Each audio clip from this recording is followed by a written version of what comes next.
But let me tell you a story about some ancient black magic, right? A few thousand years ago, some guys decided they're gonna put together this book, right? Then market it and sell it as the religion of man. Started creating figures such as popes, bishops, even went on a campaign across the world called the Crusades. In this campaign around the world, they went and killed hundreds of thousands, millions, in the name of God, the God of their book.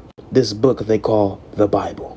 Negus is Ace Macia, the divine one. We are talking about the Bible as Hypersigil.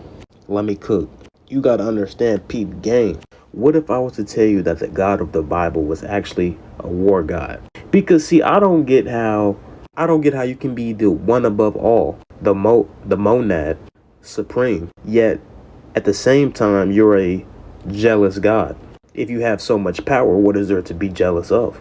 So let me continue. Let's think about the time in which this book was written, which the contents of the book tell you the time. They said Egypt was already an empire and had slaves.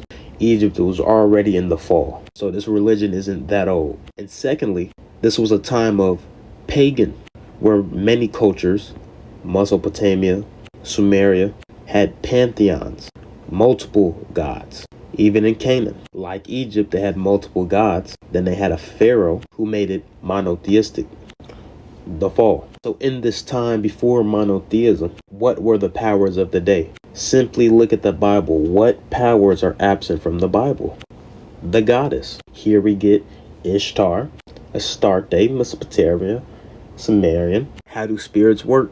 Gods and goddesses work through channel. I'm sure back then the plane was completely different. However, with this goddess worship came magic as well, the matriarchy. Two forces absent as well, scrutinized and demonized by the church, by the Bible. If you ask me, God is gay, but has the audacity to hate gay. Shit don't make no sense if we're talking about the Bible. Because see, you got to understand what this book has done and constructed a whole philosophy and trauma, generational trauma.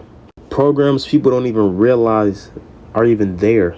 People don't even realize and remember their own cultures and magical systems. Because see, remember that campaign, that Crusades I was telling you about? They were going around and enforcing this book, this teaching, this culture, wiping out the native cultures. So you ask, why did the magic not prevail? Where did the spirits go?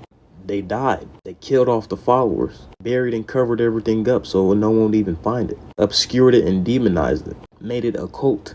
See, I'm not even discounting the Bible. I see it for what it is.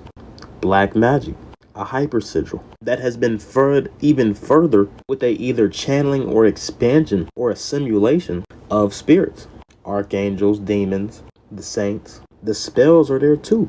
The book of Psalms, prayer, the ritual of Sunday service, use of symbology, repetition, and trauma is all magic under a mask, a grand hypersigil on society. When will y'all see though? Some do. The power is coming back in time. You kill. See.